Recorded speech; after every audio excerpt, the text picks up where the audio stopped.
Kinwestiyon ng ilang mababatas ang request ng administrasyon na pondohan muli sa 2027 ang mga flood control project.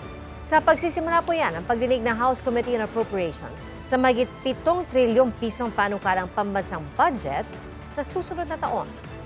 Saksi si Jonathan Andal.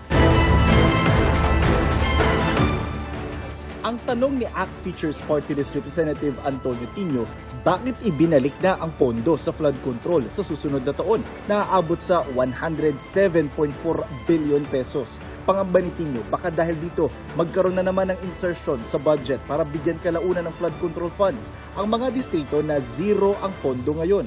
Ang pinagtataka pa niya, bakit lagpas kalahati lang ng 197 DPWH district offices ang may pondo sa flood control. 84 ang wala raw alokasyon, kabilang ang Davao Region. Ayan, kita nyo may blanco doon sa Region 11. No? Nagtataka kami. Kasi binabaha naman sa Davao, alam natin, pero wala. Okay. Bakit po ganon? Sabi ni Acting Budget Secretary Kim Robert De Leon, kung wala pong proposal na ipinadala from DPWH ay wala rin po kaming i-evaluate.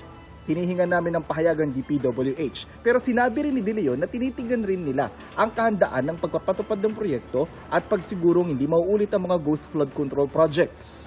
Gayon din po yung tamang geotagging dahil dito po nakabatay yung ating layunin na masiguro na maiwasan o mawala po yung posibilidad na maging mga ghost projects muli po yung mga proyektong nakasaad po sa NEPS. Tinanong din ng DBM tungkol sa isiniwalat ni dating DPWH Secretary Manuel Bonoan na leadership fund na inilalaan para sa mga mambabatas para sa kanilang mga priority projects. Meron po bang leadership fund dito sa budget na ito?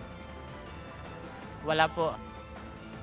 May mga kongresista ring nabahala nang malamang kasama sa budget ang pambayad sa interes ng utang ng Pilipinas na abot sa 1.1 trillion pesos. Mas mataas pa sa pondo ng DepEd na 976 billion pesos. Mas mataas ng interest payment natin sa basic education. Samantala, nagkasagutan ng hingin ni Navotas Representative Toby Tiangco na busisiin rin sa committee hearing ang budget ng House of Representatives, gaya ng ginagawa sa budget ng mga ahensya ng gobyerno. Punto niya, ngayong 2026, 17 billion pesos lang ang panukalang budget ng Kamara, pero naging 27 billion pesos nang maisabatas ang budget. Ako si Jonathan Andal, ang inyong saksi.